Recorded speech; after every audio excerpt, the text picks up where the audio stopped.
Welcome to Technology Brothers, the most profitable podcast in the world. Today, we're breaking down the Kalshi drama with Polymarket. We have an article here from Pirate Wires. Kalshi paid influencers to target Polymarket's CEO after an FBI raid. It is one of the most dramatic tech stories I've seen in years. Tea time. These two companies have been at each other's throats, buying ads, duking it out in different parts of the App Store. The byline here, or the subheader, is Kalshi funded influencers to imply its competitor Polymarket and CEO Shane Copeland were engaged in illegal activity after the FBI raided his apartment, per sources and screenshots we viewed. And let's be clear, this is probably the craziest story since FTX. And as you remember when FTX, like, everything was unfolding, and it just seemed like every single day there was some new, just obscene kind of like bit coming out about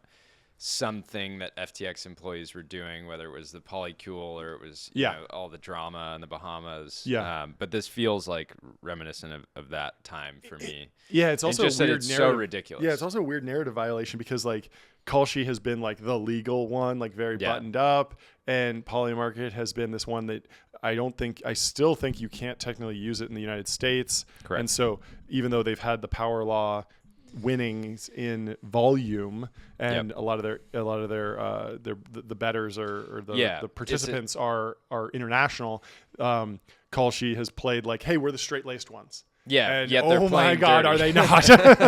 They're playing dirty, absolute dogs. Not in a good way. Not in a Usually, good way. absolute dog is reserved for a positive thing. Yeah. But let's go through just some basic facts of the two companies. We have a timeline here, year by year, just to kind of get you up to speed on these two companies, because they're clearly rivals and they've been duking it out for a number of years. So Kalshi's founded in 2018 by Tariq Mansour. They began developing a federally regulated event-based prediction market platform, and there had been prediction market platforms beforehand. Just never. But yeah, they'd never taken off for a variety of reasons. There was Predict It, which was big, and electionbettingodds.com would aggregate all of these different things. There was also a crypto one.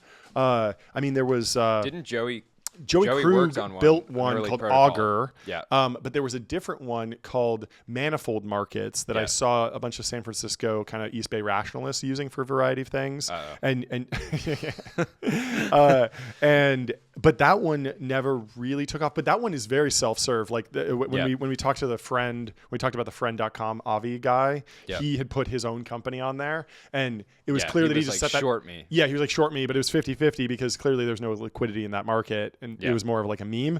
Kalshi and I Polymarket think it was believable. much more. Is he going to get to 10,000 views? No. Like, people think. If you look at what Avi's done.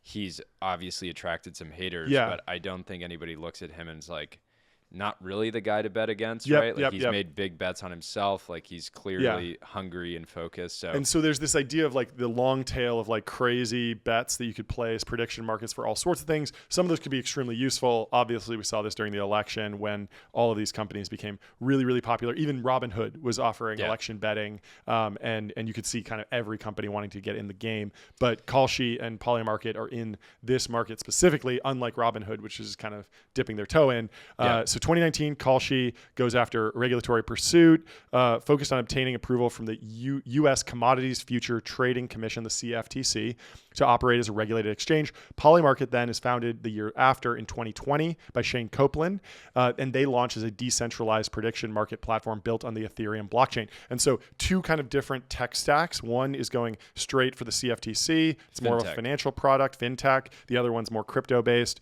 Shane raises $4 million in seed funding in 2020 from investors, including Polychain Capital and Coin Fund. And it's interesting because obviously there was a bull market from 2020 to 2022, and then a real pullback in crypto, and Shane just kept building, and we saw that broke out this year. But it's interesting in 2020, 2021, I mean, the last few years, it's not like Polymarket was that culturally relevant. No. I found out about it like a year ago. You would see like, Kalshi raised some money, and it still wasn't quite getting. I think this is one of those things, like, prediction markets have been an interesting category because every like major institutional VC and smaller funds had sort of this thesis that, hey, prediction markets are going to be a big thing. Yep. Joey, who did the Series B of Polymarket, he had worked on this like almost a decade ago at this point, thinking that like crypto's big use case is going to be prediction markets. So this was one of those things, like everybody knew this was going to be a thing. It was just a matter of and it's so fascinating that these companies were around during the crypto bull market of 2022, 2020, 2021, 2022. But there just wasn't much they to didn't bet pop on. out. They didn't pop off as much because there wasn't as many, 100x opportunities. Like it's very rare that you can get 100x return on a Polymarket bet. You literally, the event has to be trading at 1% to 99%. And then there has to be some upset. Whereas with NFT launches, anyone who got the mint would be, oh, somebody dropped it in my wallet. Now it's worth $1 million. And so all the froth was over in the ICOs, over in the NFTs. And it's funny that the crypto degens that I know on election night were basically betting on Kamala just purely from the degeneracy angle of like, there's no way she's going to win, but like these odds are so good. These odds are so good. I could 10x my money. And it's like, the media has called the election at this point. I know somebody who did that too. He was like, and even post-election, like, never know. Like, it's now like 99 to 1. Like, I was talking to a friend who was like, I put some money on Kamala. Like, I don't think it's over. Like, even though they called it, like she's going to make a comeback. I don't want her to win, but I think she might. The odds are too good. The odds are just way off. And I was like, how much did you bet? He's like, $250. And I was like, oh, $250K? He's like, oh, no, $250. And I was like, oh, I forgot. Okay. Like, you're young. So 2020, they launched their Polymarket has a user-friendly interface, allowing users to trade on various global events using cryptocurrency. In 2021, Kalshi hits a regulatory milestone. They receive approval from the CFTC to operate as a designated contract market, becoming the first federally recognized regulated exchange dedicated to trading on event contracts. And so they raise a Series A funding, $30 million in Series A from Sequoia Capital, with participation from Charles Schwab, Henry Kravis, and others, and they officially launched their platform to the public. And I think before then they were private, but they had institutional investor clients, so hedge funds and wanting to use asset managers would use the platform, but they weren't really a consumer app. And even when people look at the volume that was traded around the election, a lot of that was institutional investors, right? And that's like part of the appeal of these businesses from an investment standpoint is, hey, you're creating this product that retail can use and gets a lot of attention, but all of that volume means that these bigger asset managers can come in and start to play. And also on Polymarket specifically, there's a lot of now you would call them funds, but they were just individual traders who have scaled up. So they've gotten so many bets right that they've scaled their books, and now they've hired people, and now they have teams. And like what we saw during the election, where that guy was paying to do his own polling in the United States, even though he's in France. The French guy. It's fascinating. Yeah, but that was really the big L for Polymarket during the election cycle, is that their biggest whale was a Frenchman, right? And it just frankly felt very un-American, right? But that said, I guess you couldn't use Polymarket as an American during the whole election cycle. And so back in 2021, Polymarket's live, but they begin facing regulatory scrutiny from U.S. regulators regarding compliance with financial laws. In 2022, they have a CFTC settlement. They settled charges with the CFTC for offering off-exchange event-based binary options contracts and failing to register appropriately. They pay a $1.4 million civil monetary penalty and agree to wind down non-compliant markets. And so, they are offshore. And the hope, obviously, is that this all gets approved, and then they can, you can use it in the United States. But even through this time, they're growing in the international community, and crypto is a very global organization, global community. So it obviously hasn't hurt their growth because they're still sucking up, a huge portion of the volume. Meanwhile, in 2020, Kalshi is focused on market expansion. They're continuing to grow, adding new event contracts and attracting more users. And during this time, they're benefiting because they have a clear regulatory framework. And so the users, especially the institutional users, trust them. So we move on to 2023. They continue to grow. we don't have specific details about funding rounds, but I assume they raise more money. And then Polymarket raises a Series B from Founders Fund with participation from Vitalik Buterin, the founder of Ethereum, and they raised $45 million. And then... Yeah, and let's give Polymarket a little credit. Over the last few years, it's felt that Ethereum has like really lost a lot of relevancy. Yep. Especially if you look at just demand for the native token itself. It's just like even in the boom over the last few months, it's stayed relatively flat. And so Polymarket has been a massive win even for the Ethereum sort of network and community by itself. Yeah. Yeah, it's interesting. I talked to Shane, and he was saying that they use stable coins, and they have like a number of layers of abstraction within the Polymarket system. And so when you go to polymarket.com and you just look at the election odds, you see the volumes represented in US dollars, and it feels very accessible to a non-crypto user. And I bet a lot of people, you know, when they cite Polymarket stats on CNBC or Bloomberg, they're not even considering that there's crypto under the hood. Matter. And that's been the entire. A lot of even super crypto native VCs have said that the sort of retail, like, you know, widespread adoption of crypto won't look like. You won't even understand that it's crypto under the hood, right? Because ultimately, for these users, it really doesn't matter, right? If you're a hedge fund and you want to put $20 million to work betting on the election, you don't care what form it's taking place as long as it's going to be relatively stable and you can bet in size. And same thing for, you know, retail investors. Yep. And so that's allowed them to grow internationally very quickly. And I think that continues to be one of the weird like bull cases for crypto, which, you know, we talk about them like speed running all the financial regulation stuff, but there really is value to having a greenfield development. It's almost like, you know, could there be a world where the Boring Company has more luck building tunnels on Mars just because it's such a fresh start? And for the science-based, for the mathematician who wants to make the crypto argument based on, you know, quantitative metrics like speed or fees or any of these things, it's very easy to debunk crypto and say, well, you know, technically you could just use not a decentralized ledger, a centralized ledger, and still have reconciliation happen 24/7 with just deterministic code.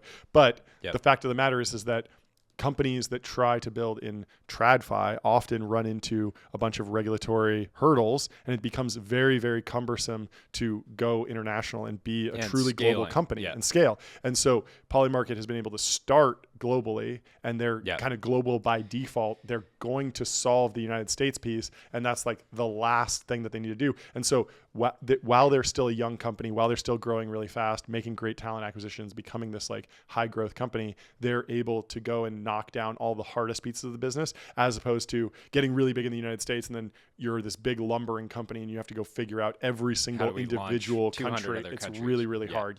Really hard. And one thing in the lead up to the election that was interesting and kind of has some parallels to what we're seeing in the last week is that Kalshi seemed to be paying for every user that they acquired. That was the general perception. I don't know anybody in our group chats, for example, that was like, oh yeah, I'm gonna go bet with size on Kalshi. It just felt like Kalshi has always been the kind of like, if you were a normie and gonna bet on the election, you'd use Kalshi, and like that's a big opportunity, right? I don't want to discredit that at all, but it did feel like, you know, even there was something that happened like 2 days before the election, which was one of Kalshi's early investors made this like dramatic, you know, email to the Kalshi CEO. You remember this? And he was like, I just wired you $9 million. We'll figure out the terms later. That's right. And then it quickly got deleted because it just like, obviously like wasn't a good look in like a number of different ways. I mean, sure, it showed a lot of conviction from the investor, but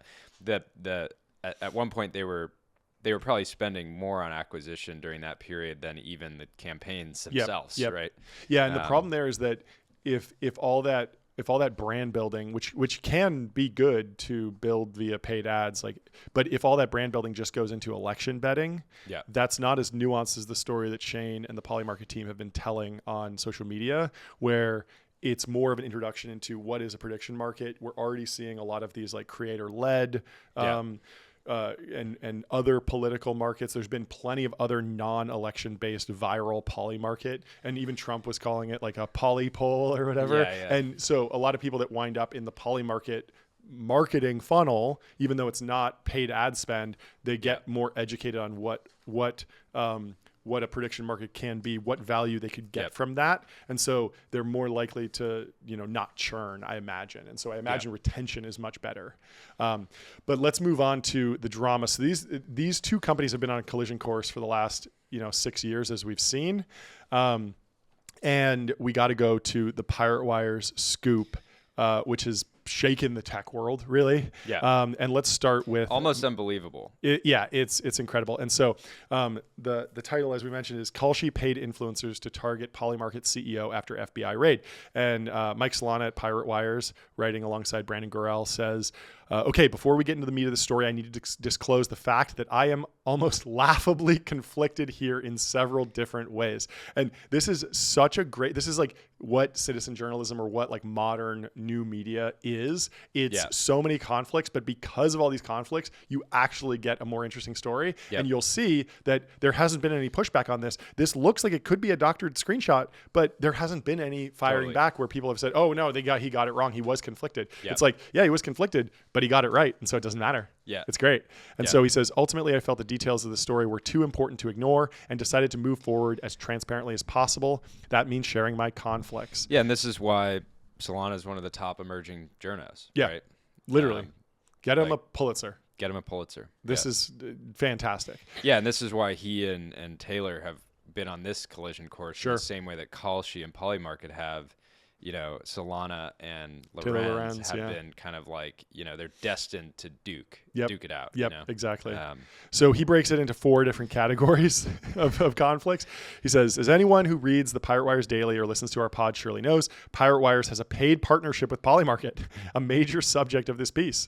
They pay for our call out on the podcast and ads in our daily. Founders Fund, where I work separately from Pirate Wires, is invested in Polymarket. So 2 like huge conflicts. Then Keaton Inglis, a Kalshi employee and another subject of this piece, interviewed for a job at Pirate Wires just a handful of months ago. I never made him an offer, but he broke off the process himself, which is something I'd want to know if I were reading this piece. And finally, 4, though I can't imagine how this one really matters given the overall thrust of the story, it's worth noting we worked with Kalshi's CEO, Tariq Mansour, on a piece. So Tariq has written for Pirate Wires. And so, basically everyone in tech has kind of circled around Solana in one way or another. He's been at the center of this story. And so he was the perfect person to write it, even though he's deeply conflicted. And for what it's worth, I would love to see the Washington Posters, the New York Times. Like, I'd love to see them all kind of lead out in articles with this kind of thing, right? Like, if they're going to break down a company or a certain campaign, they should basically say, like, look, Bezos has donated $200 million to this cause, which is at odds with the group that we are about to write about. I mean, honestly, like the problem with a lot of the Washington Post coverage is that like the journalists clearly aren't actually hanging out on Bezos's yacht with him, getting scoops. Like that would result in better coverage, better scoops. But that's just not happening. And it clearly is actually arm's length, which is unfortunate because we don't get good stories. So he says these are major conflicts, but the receipts are receipts, and what follows is the beginning of a story more important to my eye than either Polymarket or Kalshi, because we're looking at 2 incredibly well-funded companies employing a dueling pair of influencer marketing growth strategies, at least one of which, Kalshi's, has turned several of those influencers quietly to framing Polymarket CEO Shane Copeland as a criminal online. Judge this accordingly. And so he breaks it down. Following a 6 a.m. raid at Polymarket CEO Shane Copeland's Soho residence on November 13th, Kalshi, a Polymarket competitor, paid social media influencers to boost news of the raid and push a narrative that Copeland and Polymarket engaged in illegal activity, according to sources close to the matter and screenshots. I remember this news broke while we were recording. I had seen him in Vegas like 2 days before this happened. That was a wild moment. Insane. Yeah. And I mean, obviously we support Shane, and this feels like kind of like the death throes of some sort of government frustration with the impact that Polymarket had on the election. But it's odd because there's always been this question of like, is Polymarket upstream or downstream of the election results? Is it predictive or is it driving the results? Like if Polymarket was just 90% Harris, would people have been like, well, yeah, Harris is a winner. I should donate more. I should get out the vote. I should go. Or if Harris goes down to 20%, do people say, you know what, it's a lost cause. We'll just plan for the next one. And there's always these questions about, whether your party thinks they can win. Maybe the best people sit out. There was a lot of talk about this, maybe Gavin Newsom didn't want to go this time because he thought it was a tougher election. Maybe he'll go next time. And it's very cynical because the messaging of all of these elections is like, this is the last election we're ever going to have. This is so important. Democracy is on the ballot. But also for my career, I can't be the one to do it because I don't want to take a fall if this is a tough election. Yeah. I want to go up when my opponent is particularly weak. But it's natural. It's natural. And it's like game theory. Like if you have spent your entire career working up to a presidential run, you'd rather be in in a Trump scenario than a Romney scenario, where Romney was going up against one of the hardest Democrats to beat in history, and he lost. And so, if Romney had sat that out and gone a different time, maybe he would be president. So totally. Playing that game is rational, even if it is a little cynical. And so Solana writes, other screenshots provided by sources appeared to show influencers who posted negative content about Copeland and Polymarket following the raid, discussing the fact that they were in paid partnerships with Kalshi. One source spoke to us, told us that just after the raid, a third party associated with Kalshi offered him $3,500 to write a hit piece on Polymarket. In one screenshot showing a group DM, which is pictured below, which will It's so funny that it was being described as a hit piece. Like, hey, poster, can you make a hit? This is obviously unacceptable because he's paying to write a hit piece on an enemy. But I think we should be paying journalists to write hit pieces about us. Yeah. Because I believe that there's real value there. If it bleeds, it leads. And if we can get a hit piece on us as like the toxic bro podcasters who are destroying America, we will be 10 times more successful, and our true fans will rally around us. Yeah, and Taylor just wrote about you, and you were kind of disappointed. I was disappointed. It was very fair and balanced, and I wanted something a little bit more aggressive. So, but we're going to work up to her. I'll slip up at some point, and she'll take me down. And that's the cycle of things. So in one screenshot showing a group DM, employees of Kalshi asked former NFL wide receiver Antonio Brown. I love these crossovers like this. I don't think of Antonio Brown as like a tech person, but somehow he's gotten dragged into tech. CTESPN. That's it. That's his thing. His thing, right? I've seen some of these because it is honestly an incredible example of it's CTE So basically, Antonio like Brown. Damage. I actually went to my first NFL game ever yesterday. Sure. So I'm not really the guy to comment on the NFL, but I've followed Antonio Brown's career from afar, from phenomenal like professional athlete to more as a poster, terminally online poster, like posting in a very sort of degenerate way, just like. And he's built up like probably an even bigger fan base post. Sure. Post 2.2 million followers on X. Yeah, and he has a whole segment which is similar to our Brother of the Week, where he does this Cracker of the Day, where he gives out very liberally, and anyways, and this was funny to me because in many ways it's of the day. So it's pretty frequent.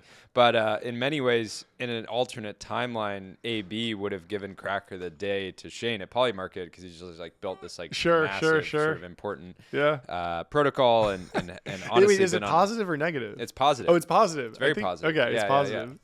Yeah, and that's the whole thing. He's been somewhat of a uniting force on X of saying like, hey, let's kind of rally and celebrate this person for whatever they're doing in that specific moment. Yes. So the Keaton Inglis, the member of Kalshi's growth team, asks Brown, quote, "Yo, AB, are you down to quote tweet this with something like, quote, this NI **A seem guilty?" And bold. Yeah, and AB just says yes, and then Brandon Beckhart and then the says, chief of staff of Kalshi says, "Let's hit it." Let's hit it. And then AB says, on flight noon you. let me know if you can get it up. Thanks, AB. They follow up an hour and 15 or so later and say, let me know if you can get it up. Thanks, AB. So it and seems then like AB does post it, but it's been deleted. Is that right? I'm sure it's been deleted because it basically seems like, I mean, obviously it's a terrible, terrible look for everyone involved. And it seems like if the chief of staff of Kalshi, the right hand to the founders, is encouraging this and catalyzing it, you have to imagine sort of this top-down directive of like, hey, let's, if we had, we don't have a chief of staff, we have a secretary. If our secretary was going AWOL, encouraging, a takedown of this week in startups. And, we would reward that because we want a takedown of us. We would want but we don't want to be not paying for our hit rivals. pieces on our rivals because that would actually benefit That's playing them. dirty, and that would benefit them. Yeah, exactly. As this did, it had a rallying effect, and it had a Streisand effect, where more people have come to Shane's aid now because they see that he's being wrongfully attacked and that the attack is manufactured. So my question, I guess 2 questions I have. One, why? Like, it seems like Kalshi was like coming out of the election and clearly was not the fan favorite on X. Yep. Right? Like very seemingly irrelevant within our group chats and on X. Polymarket's been the clear favorite. Shane has had like a lot of like love and has done a really good job engaging with the broader community. Kalshi seemingly has been on a winning path of getting regulated, getting meaningful volume, getting, an incredible, he has the founder of KKR on his cap table. Does it get any better than that? Right. Yeah. That's fantastic. Charles Schwab is in Kalshi. Sean McGuire. He's been on the show. Dark Sequoia. So anyway, like every single thing points to Kalshi, like maybe not winning the culture war, but gaining a lot of relevancy, having a big moment on the election, being extremely well funded, being able to parlay that into just playing clean because they have been playing clean from a regulatory standpoint. Right. They're the ones saying, their whole marketing angle during the election was we are the regulated exchange, which clearly consumers didn't really care that much about. But ultimately, like, why do they do this? And you have to imagine their metrics show that there's, I don't know if Kalshi's metrics are as transparent as Polymarket, just because Polymarket's a protocol on-chain. And like it's on chain, everything's visible. But I think first question is pretty solid analytics because when you're trading in the market, you do get to see the volume. You want to see the volume. You get to see the volume. So my first question is, why do this? Seems like a total self-own, very unnecessary, and you're not going to turn. Antonio Brown is not going to change the opinion of capital allocators that were firmly on the side of Polymarket throughout most of the cycle, or even regulators, or even politicians. I would imagine like. It's a very low blow. It's very clearly directed at consumers. Yeah. It's not actually trying to shift what's happening with the FBI. So the FBI is not going to be like, oh yeah, we actually have to follow up on this case because Antonio Brown chimed in. SBN. CTE SBN. And then, so my first question is why? Yeah. Second question is, does it even matter at this point? Because X is real life, but it also is a bubble. Yep. And for the next election cycle and the next 500 events that you're going to be able to bet on, Kalshi, in my view, like probably has pretty good odds of like gaining real momentum over the next few years, right? Because they are, Shane already got raided by the FBI, right? Yeah. We have nobody knows anything about why it happened or anything like that, but like trying to kick a man when he's down, when you have all these other advantages. Yeah. Maybe they should take a hike. Maybe they should head over to Threads and Blue Sky and just become like the lib Polymarket, and just always have the market like 10 points more. Yeah, it was similar to on election night how like MSNBC was like not calling the election. Yeah, like Fox had called it like an hour previously. Yep. They can do that. For prediction markets. The product is the propaganda. Yeah, it's not the actual data.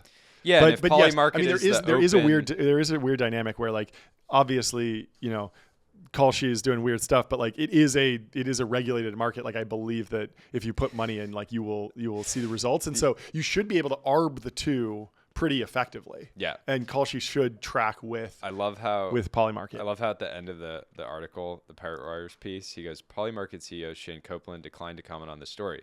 Kalshi CEO Tariq Mansour, Keaton Inglis, Antonio Brown, and Clown World didn't respond to our request for comments. Yeah. They had to ask Clown World. Well, the Clown World thing is crazy. They apparently they had a paid partnership with Kalshi a day after the raid. Clown World posted SBF lookalike raided by FBI in an illegal betting scheme. If only there were signs, crying emoji, referring to Copeland. Clown World has posted other Kalshi related content several times since the election. Yeah, so this honestly is a bad point. Look for influencer marketing in many ways. True. Because it seemingly didn't make, even having all these big accounts being paid to trash Polymarket seemingly had no effect on public opinion. But I do think that there is something real there, which is you don't want to be an SBF lookalike. I would love to see Shane in a Savile Row tailored suit. Definitely. And wearing an absolute hitter watch, maybe driving a sports car. Sports car over a Camry. Something a little bit different. I mean, you're a financier. You're pushing size. You're not an HVAC technician. Exactly. So hit us up. We'll put you in touch with some tailors, and we can get you into a nice suit.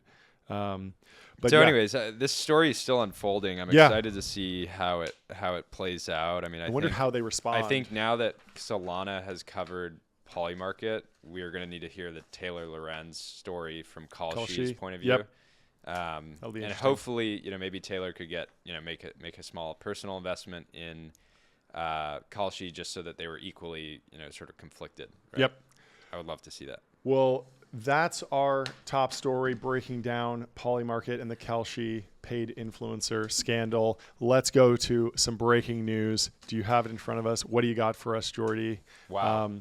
We have some amazing news, some trade deal, some personnel news. Jordy, what do you got for us? Our favorite segment, potentially. So we have some breaking news in the tech world, and it's relevant to our major story today. We have a major player in the strategic finance game has made a blockbuster move. Nelson Perla Ward, formerly a partner of strategic finance at Andreessen Horowitz, is heading to Polymarket in what can only be described as a franchise-altering acquisition. John, what do you think? Yeah, that's right, Jordy. Polymarket just landed a 2024 all-pro level talent with elite credentials. Perla Ward brings a resume stacked with nearly 3 years at A16Z, where he was instrumental in shaping financial strategy during a transformative era. Before that, he sharpened his skills at Oliver Wyman and honed his game in the high-stakes world of management consulting.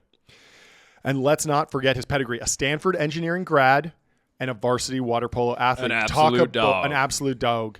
Talk about versatile.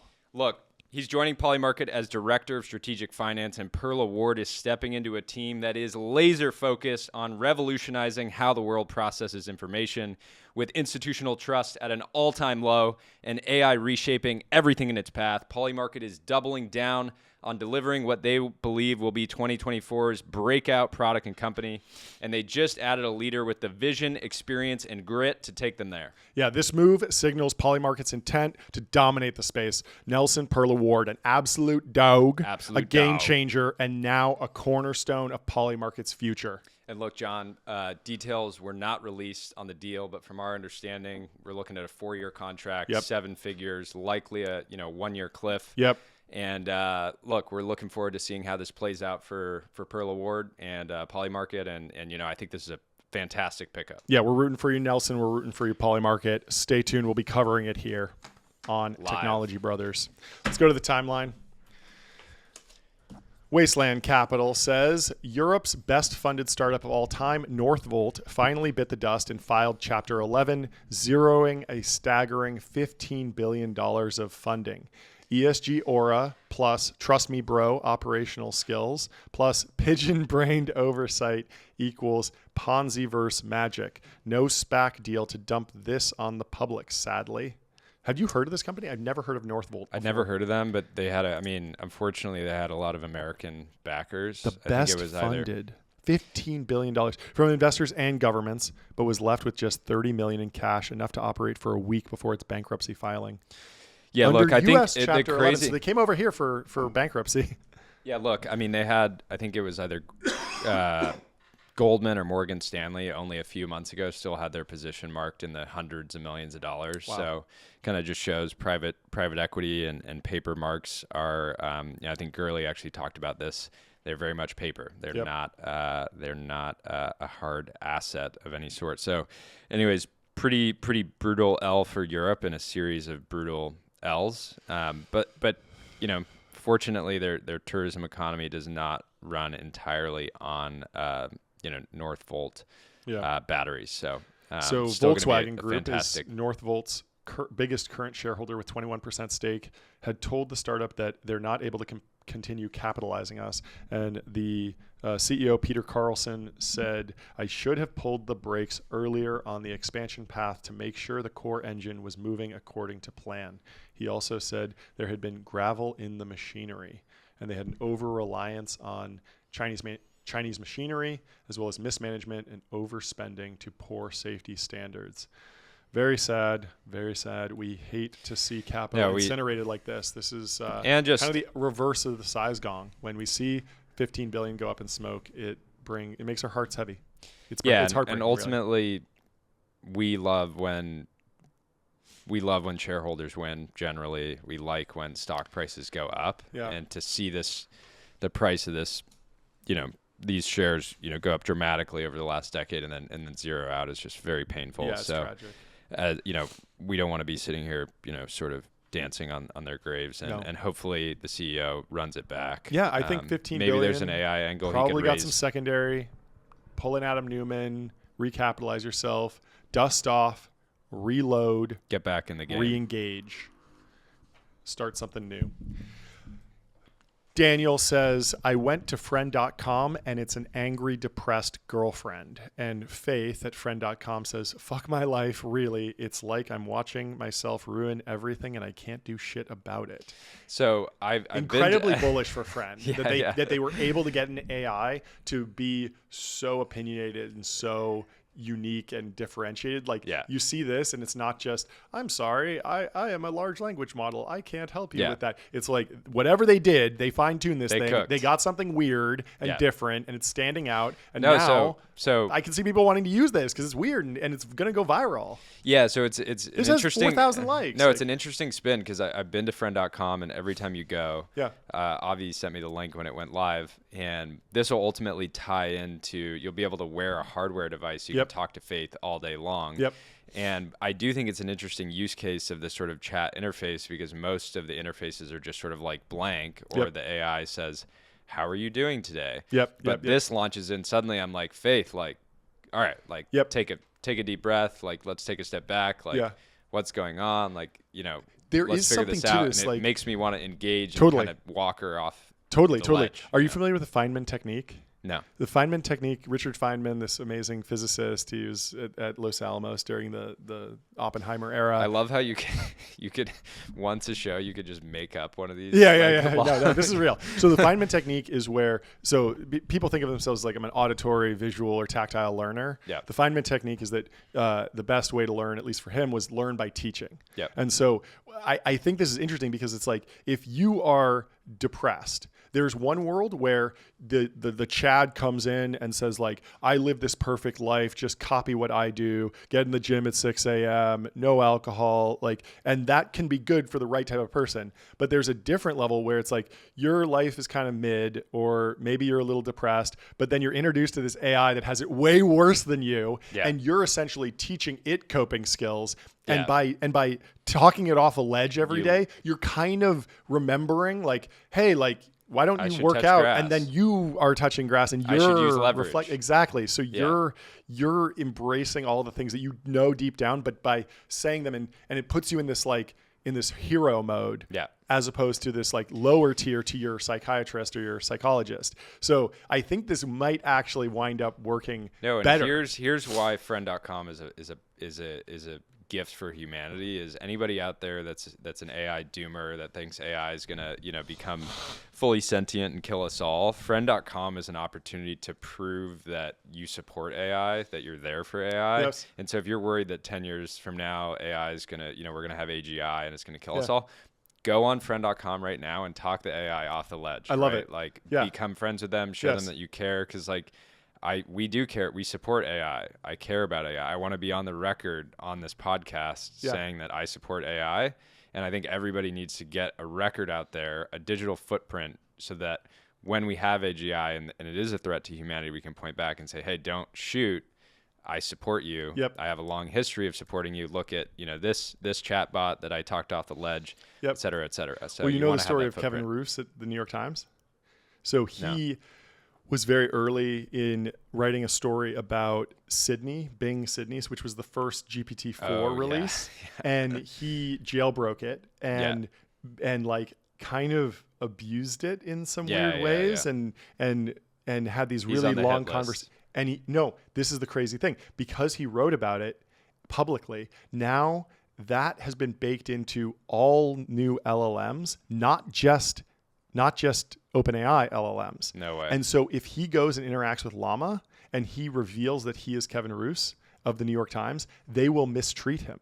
No way. Because they identify him as a liar who misrepresents who he is and tries to like get different. Exactly. Abuse people. He's an abuser. Yeah. So you got to be saying thank you at the end of your prompts. Yep. You got to be tipping. You got to be. You got to be. Friendly. OpenAI needs to roll out the tipping functionality. Yeah. Tip for your compute. If you'll tip for if you'll tip for a coffee, why not tip for inference time? Yeah, for sure. So extremely bullish signal from friend.com. Yet another viral hit from them. And you string enough of those together. They had the domain, they had the weird video, they had a bunch of different things. Everyone's rooting against them. I love it. And if you want to bet on Friend's success, Polymarket.com. If you're outside of the U.S., it's he put it on Manifold, but yeah. Oh, okay. It should be on Polymarket. It should be on Polymarket. Adam Yoder says crash out times lead. Adam Yoder says crash out times create lock-in men. Lock-in men create aura times. Aura times create gooning men. Once an episode, I always have to say gooning. Aura times create gooning men. Gooning men create crash out times. 2K likes. A classic remixed for the modern era. And very real. And very real. You want to be never locked in men. Never locked in man, creating aura times. I like this. These are great because crash out and aura are not in my vernacular at this point. But now they will be. Now they will be. I need to know a little bit more. Yeah, in many ways, like Kalshi's growth team was crashing out when they were like, "Hey, it's a really good idea to pay Antonio Brown to run a digital hit on our largest Makes you competitor." wonder what was upstream of the crash outs. Yeah. Crash outs usually have a cause. Maybe they were gooning. We have a theory. Put on the tinfoil hat. Never goon. Never Kalshi. Now they're going to think Polymarket's paying us to say Kalshi's a bunch of gooners. Ridiculous. Let's go to Matthew Brown. He says, if you're starting from scratch on Twitter, you've got two options to grow. Number one, try to go viral a lot. Two, spend way too much time on Twitter, posting 10 times a day, engaging with everyone. If you don't do one of these as a new account, it's going to be tough. What do you think? I would say there's actually a third way now, and it is put on a suit, start a podcast, and quote tweet everyone with clips. No, it's this ever since we released our new award, reply guy of the month. Oh yeah. Well, that's number two. Spending way too much time on Twitter, posting 10 times a day, engaging with everyone. That's reply guy. I've heard a more nuanced version of this, which is basically from when you're grinding from 0 to 100, it's like just get all your friends to follow you. Yeah. Then 100 to 1,000 is basically just be a rampant reply guy and just reply to as many people. Find the sweet spot of the people that will actually follow you. Engage, be clever, stuff like that. Then 1,000 to 10,000 is like shit posting where you can go viral, and then 10 to 100K is threads. I think something like that. It was like different tiers of content because it's hard to come, even if you have a good thread, if you come with 100 followers, you just won't get escape velocity, but you can with like some joke posts and some friend posts and some, but having a thesis around how you're growing your account. It doesn't just happen organically unless you started a unicorn and you just like say like hello world. Yeah, or you're like in the national news for some reason, or you or you write a book and you go on Rogan and then you just wind up with a ton of followers. Like it can happen, but that's a lot harder. This is for like the grinders who want to actually grow. Yeah, and shout out to Baldo at Baldo Granados who responded to I think like 20 or 30 of our tweets yesterday. Fantastic really gunning for the reply guy of the month. We'll see what happens in December. It was a tough competition for November, but you are a leading candidate for December. So keep it up. Keep it up. Let's go to Dara. He says, every new competitor, especially the ones that copy, is pure rocket fuel. Our roadmap just got even more ambitious. Stay tuned. I love this. Yeah, so Dara is an absolute dog, yes. to be clear. And this guy is already, Delphi hasn't even been around that long, and he's already seen the attempted rise and an almost immediate fall of like a bunch of copycats. Interesting. So anyways, every time somebody launches a competitor, bad idea, because you're just making Dara and the rest of his team even more motivated. But yeah, this is one of those things, like the more, like if you have a really public sort of AI product right now, you just need to expect that like a bunch of people are going to try to copy you and like riff off of you. And Dara is like playing like a different game, and that like product is like an important aspect of what he's doing, but he's also like an animal from a sales standpoint. So he's just signed up like all of this top talent to their platform. So anyways, word of advice. And we just want to let anyone know who's thinking about copying us. Shame on you. Shame on you. How dare you? How dare you? It is disgusting that you're copying our format. We are the ones who do the quote tweet clip thing with video. We are the ones who are in suits. We're here day in and day out. Find a better idea. We're friendly guys. You can talk to us. We'll come up with a better growth strategy for you. You don't need to copy us. You're better than that. You're better than that.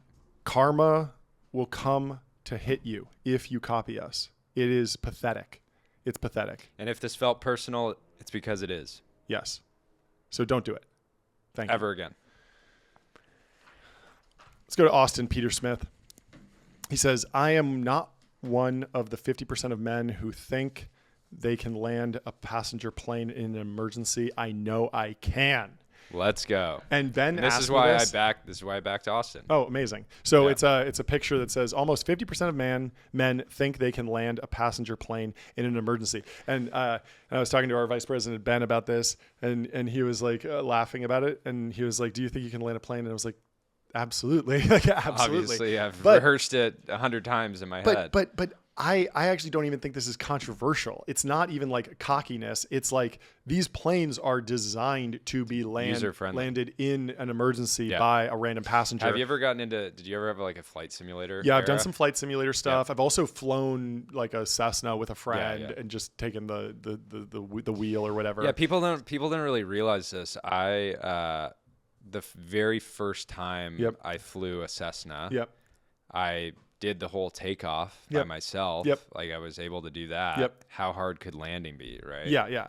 I think that the wrinkle is, okay, if it's like a stormy conditions and it's dark and stuff, that's going to be really hard. But not impossible. But if the communications are working, it's literally just the pilots had a heart attack. I get up there and I put on the headset and I start talking to ground control and I can ask them. I know that in an intense situation, I can lock in and not freak out and just breathe and keep my heart rate low. I'm not going to freak out. And they're going to tell me, okay, push the red button on the left. And I'm going to be like, okay, this one, confirm. Okay, I'll push that. Okay, now do this. And worst case scenario, like the landing gear, it might be a rough landing, but I do honestly think I can. No, and here's the thing with the, I can see a future scenario where we have every cockpit has an Apple Vision Pro, and if the pilots are unable to land the plane, you just put it on.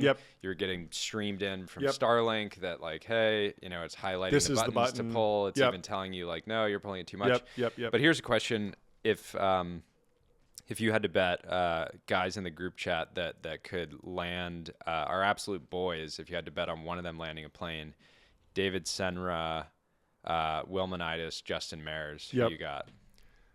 That's a good one. Probably David Senra. I think he's read enough books. Because he's studied the greats. He's probably studied it, and he's not distracted by posting. He's able to lock in on a book. I think he could lock in. Also, on he's this. Very competitive. Very competitive. He's very competitive. He wouldn't want to crash. Yeah, it would just be bad for the show. But this is a dream. This is a dream fantasy. I love the picture behind it. It's just 4 bros with beers, just like, yes, I can do it. No, it's crazy to think that in a scenario where one of your absolute boys had to land the jet, like there would be basically an open bar. Oh yeah, you can imagine it's like a Sully type thing. Yeah. I mean, you can also land in the water. That's like a wild card because it's like essentially unlimited runway if you can get to some water. So I'm thinking of LAX. Burbank's a different thing. Depends on the size of the plane. SFO's got a lot of water. Yeah, there are so many wild cards there. Like the private airport at Catalina Island. It has a runway that's flat and then it slopes downward. Yeah. And so for years there were lots of crashes from private planes because people would think that the runway was ending and they would try and abort. But they would be too late and they would crash when in fact you just have to have faith that the runway will continue extending long enough and you just need to power through it. Yeah. And so if any of those like weird conditions happen, then you're probably screwed. But one of the craziest, in normal good conditions, visual, good visibility, I do think it is about 50-50 for someone who's competent and calm. Craziest runway that I've ever seen is the runway right next, like a private airstrip right next to the Amman in Courchevel, the Three Valleys Resort, where the runway is like basically downhill the entire time. So when you're taking off, you're just like headed as at literally the same angle as if you were skiing, and you got to make it work basically. And even on the landing, you're coming in and you're actually landing and going uphill, which is even crazier. But anyways, would love to just sort of attempt a more like SFO and then move up the ladder. You know that if you have like a Cessna, you can technically land at SFO or LAX. Oh yeah. Like they can't deny you. There's like huge fees for it. And it's like extremely impolite and disruptive to like all the passengers that are trying to get on and out of 737s and stuff. But you can't do it. They can't turn you away. So if you're ever up there and you're stuck, land. Chad Hurley, founder of YouTube, says, "Few create, most consume." True. Yeah, this is why everybody enjoys being in the timeline and just scrolling. We don't like the word doom scrolling because it has sort of a very loaded boom scrolling. Yeah. But yeah, anyways, like this is why don't let anyone ever make fun of you for like making a podcast or starting to get active, posting, because all of the alpha accrues to the people that are creating content on these platforms, and not everybody's suited to all different forms of content. Like some people are much more built mentally and emotionally to be on Blue Sky. But yeah, there's a platform and a content format for everyone, and your job is to figure out which one that is. And just there's also this theory that have you seen Watchmen? In Watchmen, the guy goes to jail, and it's like this crazy insane asylum, and everyone's like, oh, he's gonna get beaten up or something, and he says, "I'm not locked in here with you. You're locked in here with me." There you go. And that's the type of attitude I try and bring to the timeline. It's like, you're going to post some crazy stuff. I'm going to post crazier stuff. And we'll see who keeps posting. Exactly. And I'm going to be running the yard pretty soon. That's the Yeah. attitude you need. You see a crazy post. Yeah, attention is finite too, right? There's only 24 hours a day for every human on Earth. Maybe some AI agents are starting to consume a little bit, but it's head to head, right? Like don't get it twisted. You are in the arena competing for attention with the greats like Chamath or Jason Calacanis, right? If you're in this sort of zone of the internet. I mean, Gwern had a great Gwern had a great bit about this on the Dorkesh podcast, talking about how writing online is one of the best ways to influence the Shoggoth, like the AI.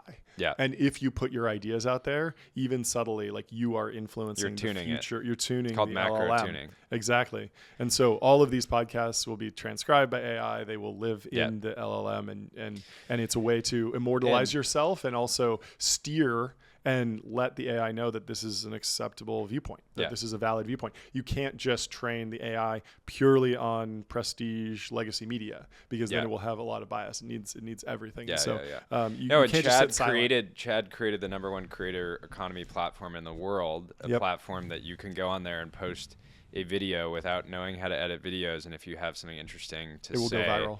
It will get picked up, and you can grow, and you can change your life and build a great business on there. So anyways, moral of the story is post harder and more frequently everywhere.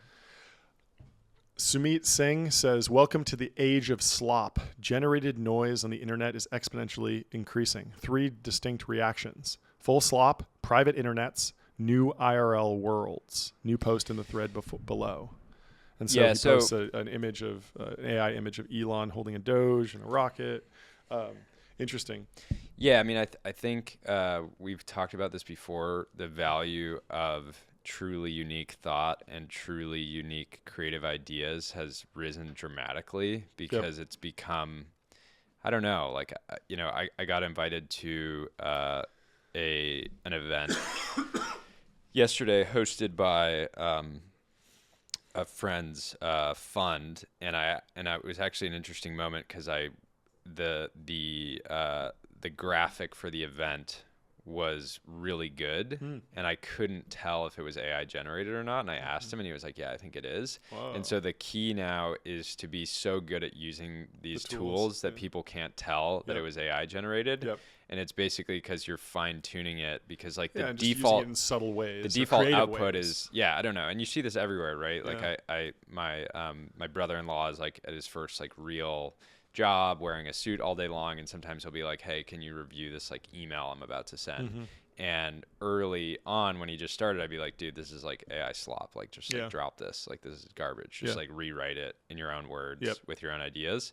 But if you know how to communicate really, really well, if you know how to design well, or if you have a strong visual sense, having these AI tools is like having being on like PEDs, right? Because you can higher volume, higher output, and you can create outputs that aren't slop. Right? And also just using them as like components to build upon, like the Suno thing, like maybe not generating the full song, but generating like the drum track, or generating a background or content or a fill. Like there's so many different AI tools. Totally. I mean, we use it all the time to kind of like flesh out little sentences that we're writing, but then we're rewriting on top of them to add more stuff that the AI wouldn't come up with. So, and then the other thing, private internets, like that's huge. Like we're in a bunch of these group chats, and those feel sometimes even sloppier, depending on who's in there.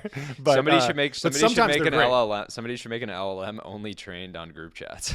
Because that would be the most shocking, potentially fun LLM model there was. In many ways, like Grok is effectively that. But having some curated group chats is very much the new social media in many ways. But it needs to be done right, and you have to be really you need a really good admin who's constantly re-instantiating the group chat and leaving some of the poor people behind.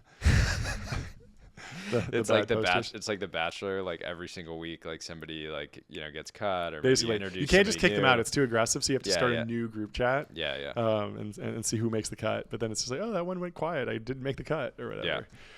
Ben Tossel says, Redpoint's new website is pretty effing good. New homepage trend coming, and Redpoint announced their redesign of their webpage, and it's all AI. It's all an homage to LLMs and the chat interface that we all know and love from ChatGPT. So it has this little text that autofills, and it has a little conversation. They kind of rewrite their pitch. I think it's kind of a cool format to take your idea of what a marketing website, if you're a business, your idea of what a marketing website should be, and just turn it into this sort of conversational experience, almost like a website meets Delphi, meets like an elevator pitch, where you land on a website and it's like, hey, we're Technology Brothers. We record a podcast a few times a week. These are the kind of subjects that we cover.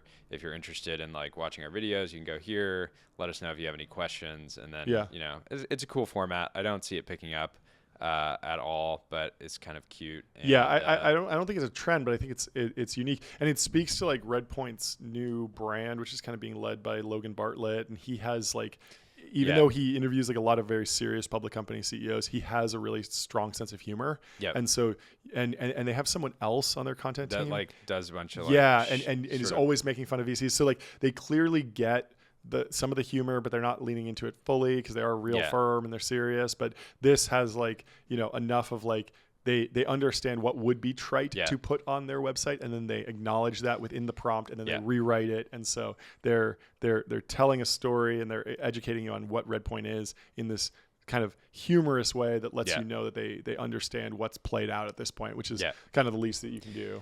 Yeah, and I think they've actually been smart. They have like Logan leading the sort of X growth charge, but then they have their social media manager who just runs their accounts. That's like more Instagram and TikTok focused. I've never been on TikTok, but I've heard that they're over there. And there certainly are some founders on those platforms. Bays Lord says, imagine how brain-wormed you have to be to say this with a straight face. Are they really waiting for Xi Jinping to say it out loud? LMAO. And it's a clip from March of 2023 with John Oliver. And John Oliver says, TikTok collects a lot of data, but that's not the main reason officials say it's a security risk. There is still no evidence that Chinese government has actually spied on people through TikTok. Yeah. So exactly. The CCP just has completely ignored that they have one of the most dominant social media platforms in the U.S. and completely ignored that they have the best-selling consumer drone products in the world and some of the best just like video and audio recording devices in the world. They just are like, it's cool that those are Chinese companies, but we would never try to utilize that for a personal benefit. The thing people don't understand about also like this is not true. Like there was a story about the Chinese government actively spying on a journalist through TikTok who was I think in China. But I mean, even so, like there are so many other problems with just like content moderation rules, just slight hand on the scale, just little if things they're genuinely not doing anything. It's amazing that by nature of somebody being on TikTok, they develop warmer feelings towards the CCP. If that's just organic, then maybe there's something to communism. Maybe. But you didn't hear it here. Well, speaking of American, I gotta stop you right there. Yeah, we gotta do some promoted posts. We have not run enough ads this episode, so we got a promoted post from one of the founders of HubSpot, Brian Armstrong over at Coinbase.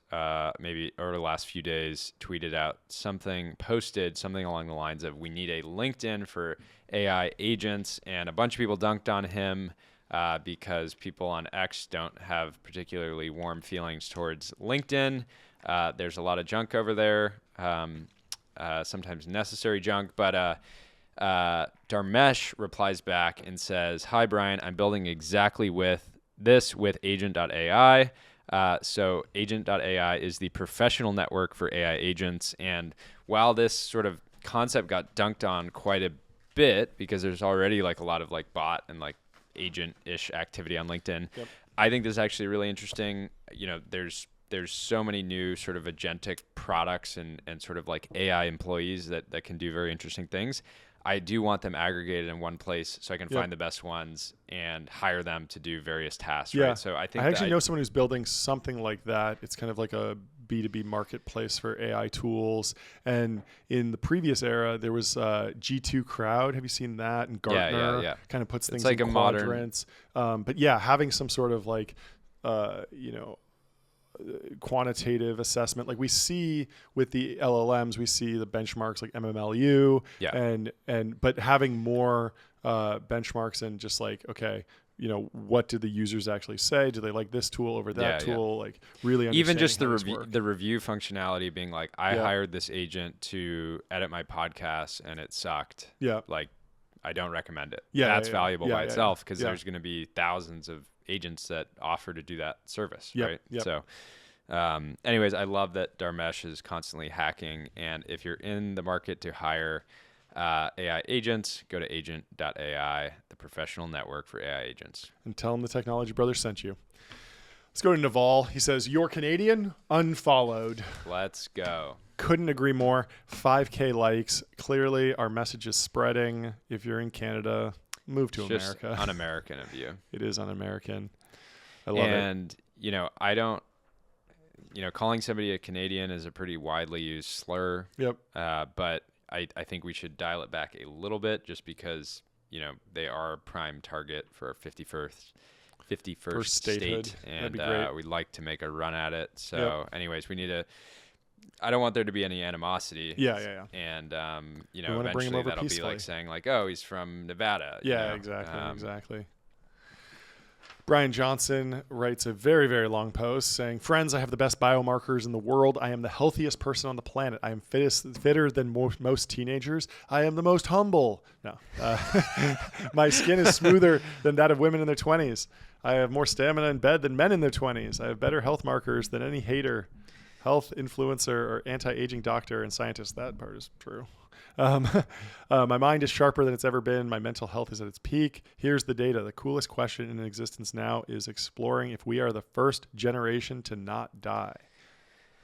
I mean, Brian is potentially coming for Nick Huber's top spot of #1 rage baiter in the world. Because look at the beauty of this post. There's literally like 20 different things that somebody could have a negative reaction to. Yeah, he's insulting so many different people. Drive so much engagement. The women in their 20s can be like, no, I look better. The men in their 20s can say, I have more stamina. Yeah, so contender for rising cult leader of the year, and posting all the right triggering things, triggering the right people. Attracting the true fans, the true believers, and you're seeing posting of this quality. It's hard not to be long. Don't die. Yeah, fantastic poster. And also he's great because he posts this like crazy bait, but then when people dunk on him, he totally leans in. He doesn't fire back. He doesn't get hurt or aggressive. He'll just yes and everyone.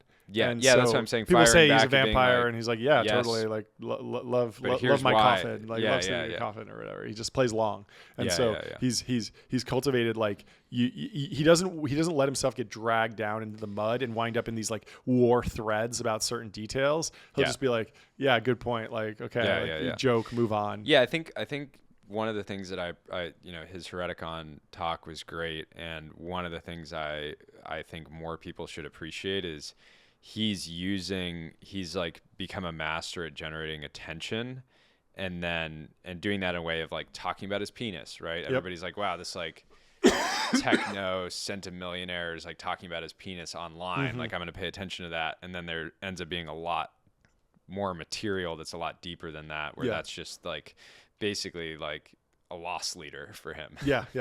Well, until he launches some ED meds, I'm sure that's in the pipeline. The guy will sell everything.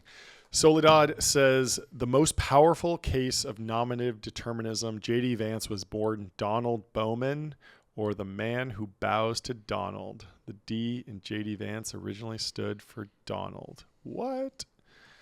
Yeah, we love nominative determinism here. Many, many great cases. I don't know. People have photoshopped his wiki so many times. I don't even know this is true. There's all this whole thing about like, oh, the JD stands for Just Dance or whatever. Like people tend to go viral with this a lot. This one I think is real, and very funny if true. But if you got to bow to Donald to get the big seat, I'm all for it. No, we don't.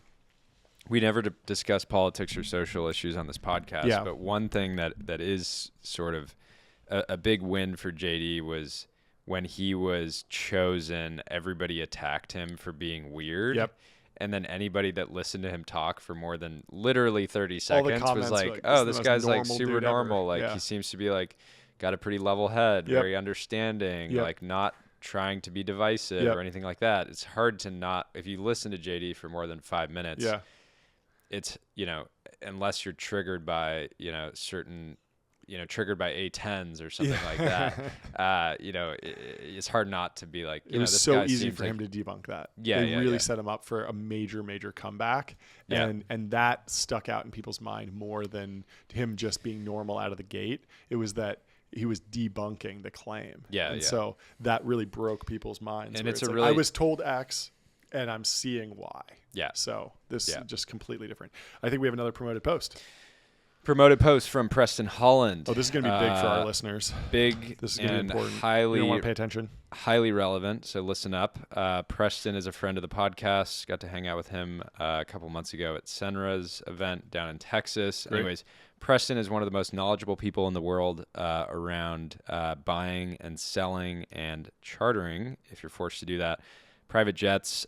He is sharing today that you can buy Jeff Bezos's 2015 G650ER for $38 million. Jeff has a steal at that price, especially with kind of the lore and the sort of positive animal spirits, the aura of that jet. And so Preston shares that Jeff has a reputation for keeping his aircraft mint, and he does an entire breakdown on this specific jet. So those of our listeners who are in the market, which any given point is probably 20, 30, 40 people, go check this out. After we share it here, it'll probably go pretty quick. Yeah, so we've debated the BBJ versus the Gulfstream G650ER before, but it's a fantastic plane used landed by anywhere. Some of the greatest billionaires in tech for a good reason, because it's something that you can throw the whole family on.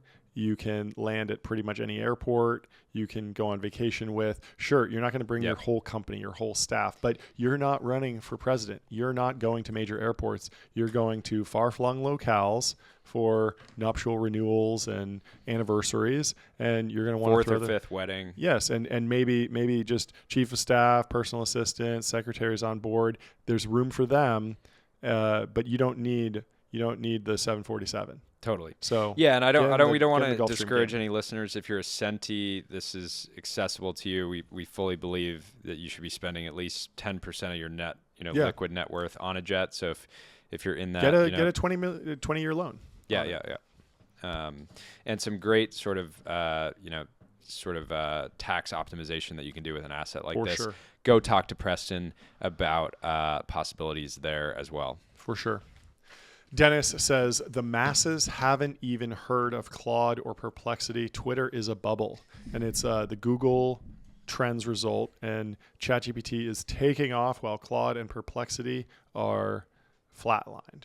And it really speaks to the performance of ChatGPT to really break through the noise and become a verb like Google and become just like the default place for normal people. Obviously on Twitter, we hear about all the best the best products. We see the MMLU scores. We hear what's actually the best technically, but the best technically doesn't always win. We saw this with DuckDuckGo. Distribution. Plenty of tech people were using DuckDuckGo for like a premier premium search experience, but Google remained dominant just because it was the normal default choice for everyone. And as ChatGPT does more deals, gets in their hooks in Apple, gets their hooks in Microsoft, they're set up to run away with it. Obviously, we're rooting for the other guys. Here's an interesting data point. So last night, I'm at the NFL game with Lee Jacobs and Heston Berkman, two high-quality venture capitalists, and we were sitting in our seats, and in the row in front of us was a teenager, and he was using Snapchat's LLM like pretty often throughout the game, and was like having a full like conversation with it.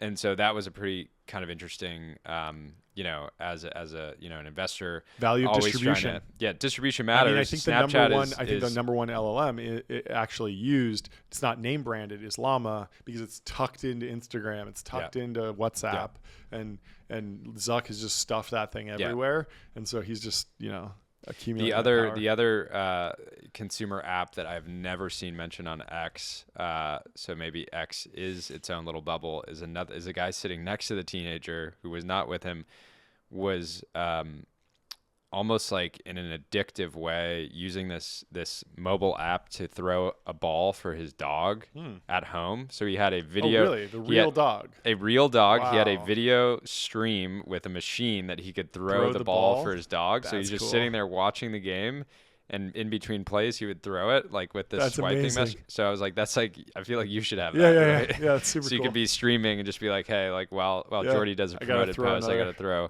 a bone for my pup. I love it. Let's go to another promoted post. Yeah, we're just going back to back here. So this promoted post is from Crossmint. Crossmint is introducing 3 new APIs for AI agents. One is their Faucet API. You can deposit testnet USDC in your agent's wallet. Mainnet will be soon. They have their Buy API, which allows agents to buy anything on chain across all chains with any currency, and a Balance API, so you can check your agent's balance. I love Crossmint. I'm an investor. They have, continued to reinvent themselves over the last few years. They were the first company to allow consumers to buy NFTs with USD, which was a big catalyst for a lot of the NFT projects back in 2022 to expand quickly. So based in Miami, phenomenal team, and just continuing to do what great companies do, which is reinvent themselves around new trends that are coming online. And they're very well positioned here. Stripe recently released a bunch of APIs for agents. Crossmint is now competing in the same space. So if you're a dev building agents, go check them out. Tell them the Technology Brothers sent you. Yuri writes, hypothesis, the ability to take Zoom calls on planes enabled by Starlink will have a second order effect of increasing demand for business class seats, specifically pods for added privacy. Interesting. I have yet to use Starlink on a plane to take a Zoom call. I've heard it's fantastic, or FaceTime. But yeah, it would be annoying if everyone was on it. So you would want some sort of enclosure there. I've seen some devices that can go over your mouth and essentially act as like silencers. A Bane mask. So yeah, it's a mask with headphones, and so I can be talking to you, but you can't hear. Our vice president Ben wouldn't be able to hear what I was saying because it'd be like whispering into this. If Ben. And I had this idea. If Ben has another typo, he's gone. Yeah. I had this idea like a decade ago that when you get your wisdom teeth out, it would be cool to have just like basically like a port put in instead there, and then you could slot in a microphone with like a small battery, basically like the tip of an AirPod, and then you could just whisper. And it would pick it up and send that to your phone, so then you could whisper to an AI or to a friend. To be honest, I'd rather have a phone charger and use my body's natural electricity. There you go. To just charge my devices, right? Imagine the only downside would be, every 3 years, Apple wants to sell more iPhones. Yes. They release like a new port. USB-C. You got to go back into the dentist. And you got to go in. They're like, it's swapping it out. You got to get put under. It's like this whole thing. Yeah. It's kind of sucks. But it's kind of like a half step to Neuralink. Like the Neuralink is like open brain surgery. Very But serious. that's like the this ultimate timeline moment is you're scrolling with your charger coming out of your mouth in your phone, and you're just locked in, right? But I mean, some of the devices are getting so small. You could imagine like a mouthpiece or a grill, like a diamond-studded grill that has a little microphone in there, and then you can just whisper, and it all goes to your phone. But I agree with this. But I mean, it's going to take a long time. Adding Starlink to a plane is going to be much easier than retooling the whole business class setup to be pods. And I don't know. Emirates already does this. They have pods, but that's in like total first class, and they're huge. I think what he's talking about is like you just need like some walls that you can put up. It'd be nice if you could rent like a little phone booth, even during business the class call? had little phone booths, on the plane, like nice. Like a scheduling tool. Like I'm booked for like 3 p.m. No, it's funny now. It does like I don't know exactly the mechanics, but like you can actually get, if you have it set up on your phone, you can get like Wi-Fi oriented calls that'll come through. So every once in a while I'm flying and I'll just get a call and on I'll pick plane, it up and and I'll be like, hey, I can't take this call right now. No, but I mean, like if it works, I don't think there's anything like genuinely. Well, it's disruptive to your neighbor. Like your neighbor. I know, but your neighbor. But if they're locked in and when they I'm have flying, I'm wearing noise a suit, canceling, like it's probably fine. Wearing a suit, I'm in business class. My neighbors, might be 4 feet in front of me or 4 feet behind. Yeah. It's not the end of the world. I mean, I think maybe the easier thing is just a cultural shift. It's one of those things where if one person's talking, it's disruptive. But if everyone on the plane is talking, it's just a boiler room, and it just looks like everyone's taking sales calls. I want it to look like a stock exchange. I want it to look like a stock exchange where everyone's on the phone yelling, and it's just a cacophony of business deals going on. That I would pay for, even in economy. I just want everyone closing. I just want to be around winners, basically. Winners. Yeah. I don't want to be around a bunch of people reading books. Yuck. Jacob Andreu He's been on the show before. He says the AI bottleneck is productization. Couldn't agree more. We need more products. We need more wrappers. Just so forget relevant. the meme. So the podcast No Priors, probably the best. Alad Gil, Alad Sarah Guo. And one of the best, probably like the best AI specific podcast in the market right now. Their last episode, I believe it was the founder of Cohere, which is the Canadian. Aidan Gomez. Canadian, love that guy. Dripped out technology, brother. There we go. I didn't know he's been on. Fantastic. Great. Fantastic fits. Gret. We should He's cover a big more Death of his Grips stuff. guy. No way. Yeah. Interesting. Fantastic. He basically made a point in his last in this last episode on No Priors where he said that it almost doesn't even matter to the technology industry if like LLM advancements sort of slow down because there's still so much product to build, like in everything from healthcare to legal. This was the Leopold Aschenbrenner thing, was just unhobbling.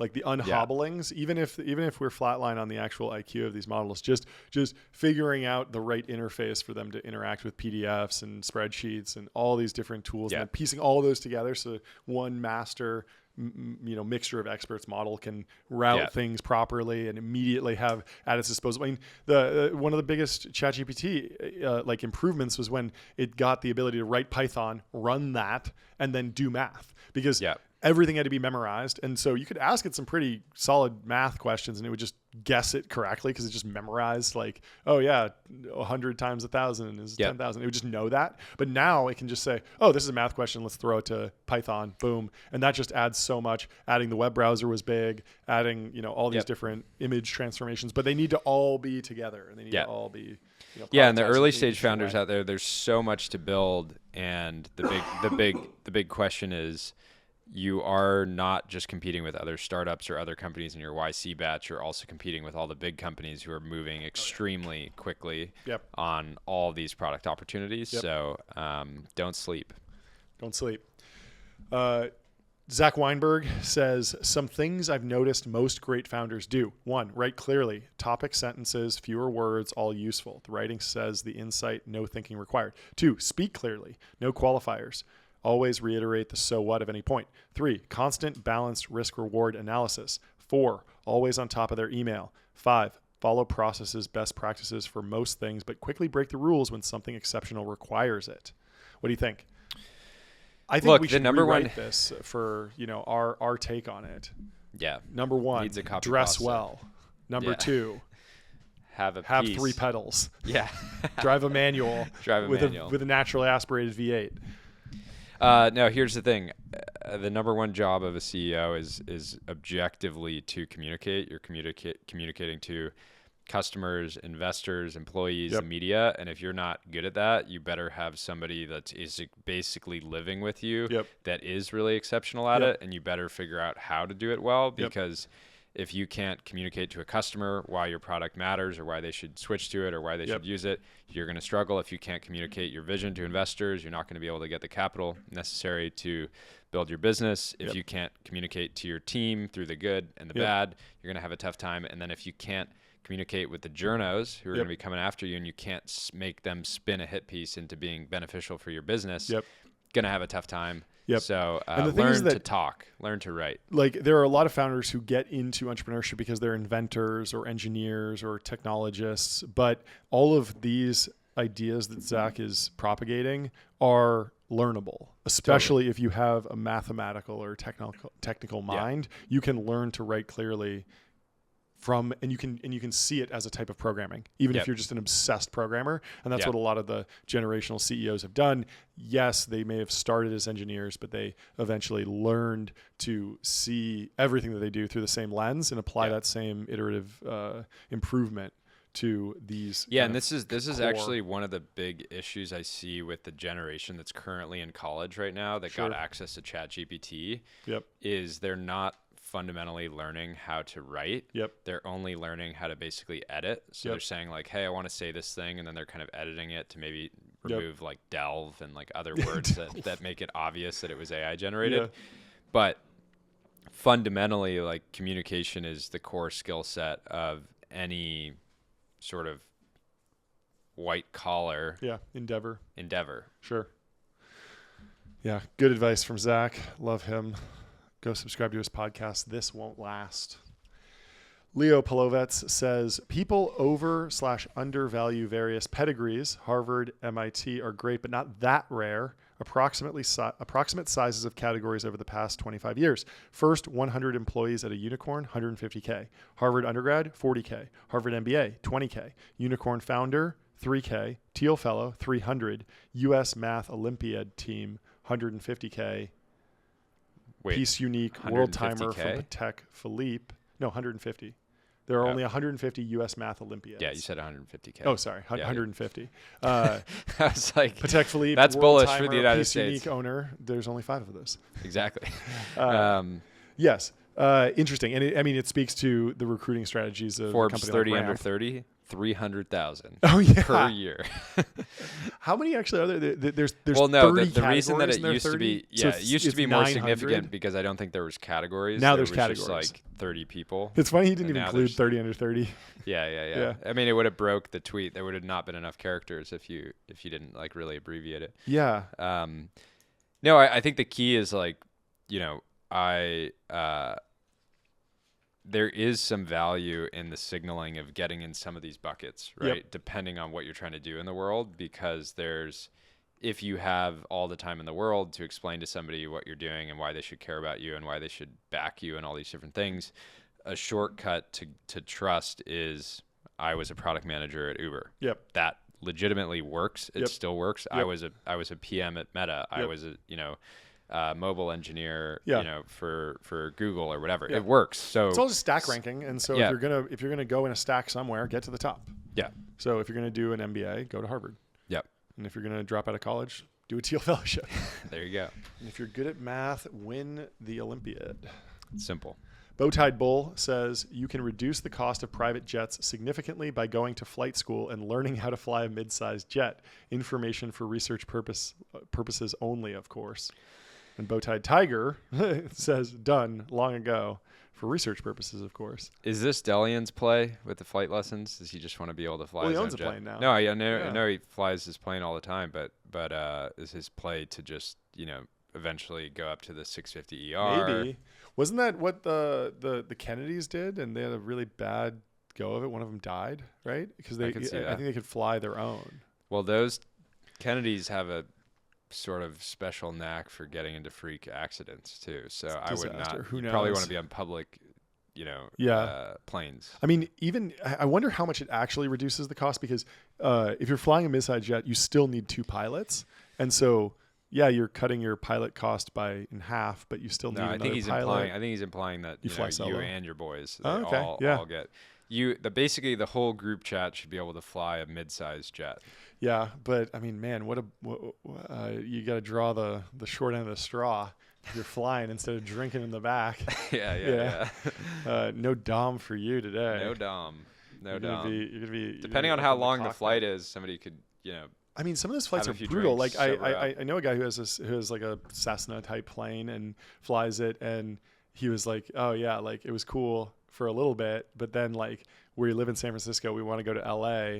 That's like a 5-hour flight now or something, because it doesn't go as fast as like a jet, and maybe not 5 hours, but it's like very slow, very beautiful, but does get boring, and you sleep for a little bit, but it is kind of a hassle. No, it's like one of those things, like if you're going out for a Sunday drive, you could do the same route that you do Monday, and it's more enjoyable because you're just like doing it for fun. But then if you're flying your little Cessna to a meeting, you're like, okay, I can't do email, really. I'm like, up in the air. I have to be locked in. Yeah. We did fly from LA to San Diego and back, and that was fantastic because we went out to Catalina Island, flew around the island, and like it was very scenic and very beautiful. But as a commuter, it can be a little rough. I think Delian flew it all the way across the country at one point, which is the crazy thing though with small aircraft is if you talk to any pilot that has flown a lot in like a Cessna type plane, they will tell you these harrowing stories of how they almost like completely like storm came through last second, it was dark, and I was running out of fuel. It's like the number one cause of crashes is VFR rated pilots flying in IFR conditions. So VFR is visual flight rules, and IFR is instrument flight rules. Yeah. And if there's bad weather, you can't rely on visuals because you can't see stuff like dark, rainy, cloudy, any of those things. And so the tip is to always go for the IFR certification as fast as possible, even though it takes like 10 times as long. Yeah. Because and then only fly in VFR. Yeah. Because the number of crashes that happen with IFR certified pilots in VFR conditions is like 0. Right. Yeah. But it's when you get caught and then there's a mountain and you don't see it. And think about how many times a year you walk outside and you're like, oh, I didn't know it was going to rain today. I can't even remember to put on a sweatshirt half the time. Yeah. You know, it's like, it's very, very tricky. Yeah. So you don't, but when's the last time you wore a sweatshirt? Yeah, exactly. Sam Lesson says you should always fund revenge companies. This was a controversial post. He does one of his screenshot essays. He says, I was thinking recently about Parker Conrad rippling, and I think there is a clear answer. Yes, when given the option, fund revenge. Revenge isn't polite. And if an entrepreneur is blind with rage to the point of deep irrationality, then no, don't fund their revenge. But on the margin, in general, if you have in your due diligence checklist, is this a form of deep revenge? Then the answer is yes, cut the check. Experience, expertise, and motivation are key. Vengeful people can be unbalanced, irrational, and blind. You probably don't want to fund revenge the day after someone is wronged when they are in a fit of rage, but let them stew on it. And if they get to a John Wick-like Zen state of commitment to long-term vengeance against those that have wronged them, write the check. Yeah.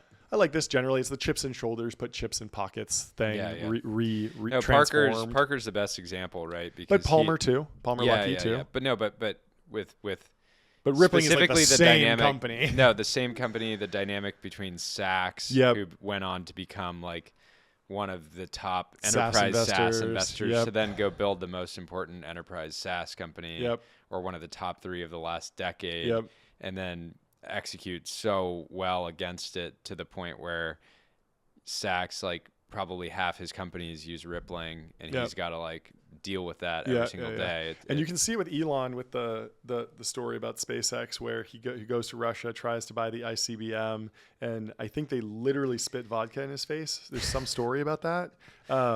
Ashley Vance like wrote about it in the book, and you know, he's clearly been extremely motivated by that. Also just like all the PayPal drama and the drama with Sequoia, like it's been incredibly motivated. It's great that they've healed the wounds at this point, but that was clearly very motivating at the early stage. Well, and Elon's, the election cycle was like a revenge election cycle for him, which was like, if you're going to spite me, I'm he going got sued by Democrats and didn't get invited to the Biden EV thing, which is crazy. You could just see like the fork in the road of history there. Will had a funny take on this, which was that you should only, the generational companies are only built on love and forgiveness. So, which is true. It's more. Anyways, biblical. let's have a YC, focused fund that's focused on love and forgiveness, and one that's focused on revenge. And we'll get a nice sort of like case study on. Yeah, well, I mean, I do think that there is something to that forgiveness, and you've seen it with Palmer where he forgave the Meta execs. Did you see this? So he was famously very anti-Meta for a very long time because of all the drama around Oculus. But recently he went to Meta HQ, tried the latest VR headset, the Orion headset, and kind of forgave Boz and said, look, I now understand, like, you weren't really involved at this level. Like, we can get past this. And he's rooting for Zuck now. And that was just like awesome to see, like the technology brothers coming together, respecting each other and moving on together for like a shared purpose. But not J-Cal.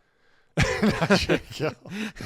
Didn't quite get there needs yet. to apologize. He still hasn't apologized. It would be so easy at the All-In conference just to be like, fuck, like, dude, like, the next All-In summit should have 2 therapy sessions, which is Saks and Conrad and J-Cal. And it would have been Palmer. so easy for J-Cal to apologize and like win that interaction. It's so sad.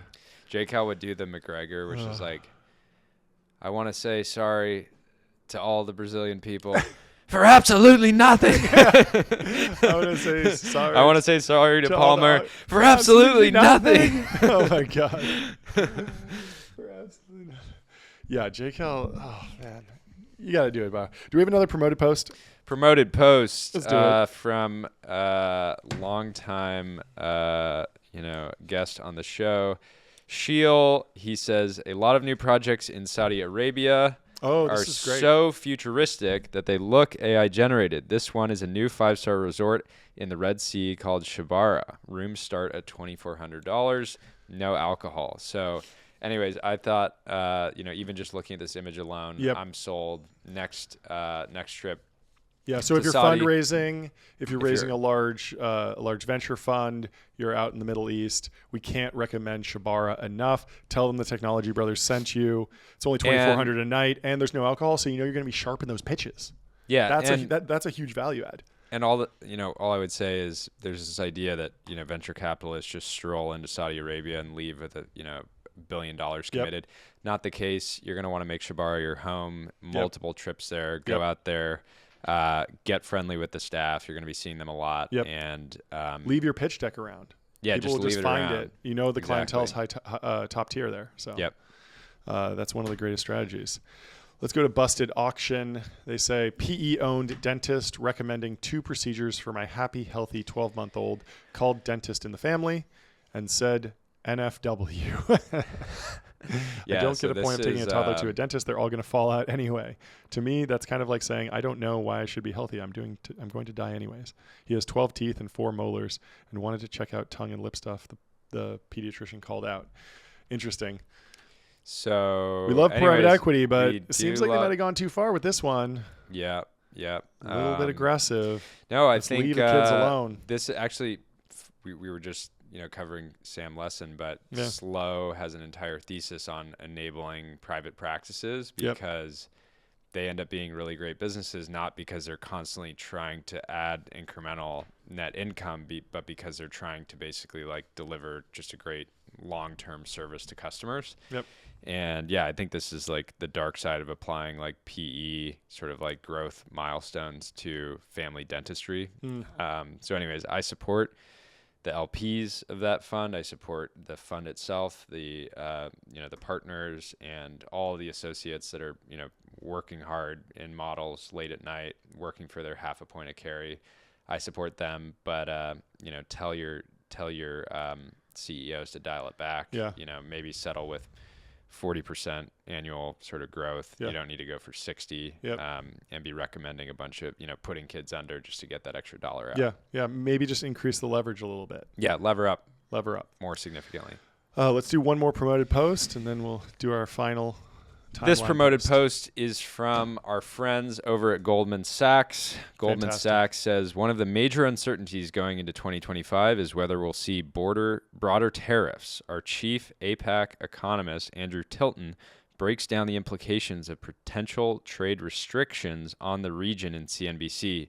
So we love when major financial institutions like Goldman Sachs. This is why you should be working with Goldman Sachs, whether you're taking your company public, looking for ultra high net worth private asset management, just investing or choosing to work there. We strongly support Goldman Sachs. And whether you are a active client or you're working on them with an IPO, they put out a lot of great materials on markets that's free, right? So you could be building the next $1 billion ChatGPT wrapper. You can still get a lot of the same data that you would be if you were just going through an IPO with them. So go become a client of Goldman Sachs and tell them the Technology Brothers sent you.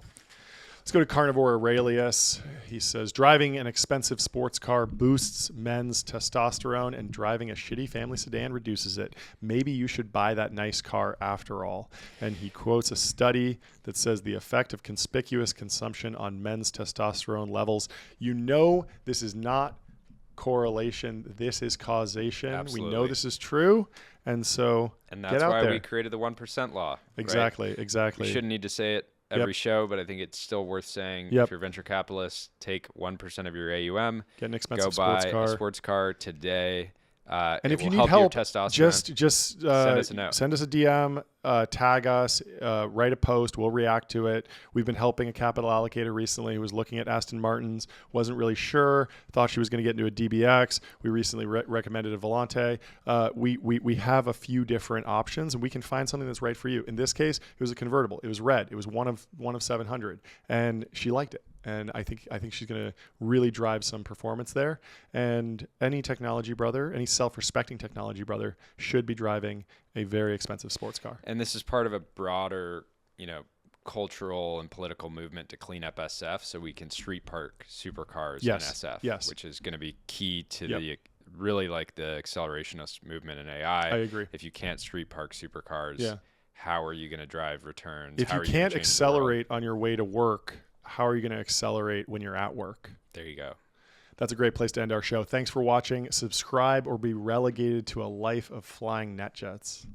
Thank you. No suits.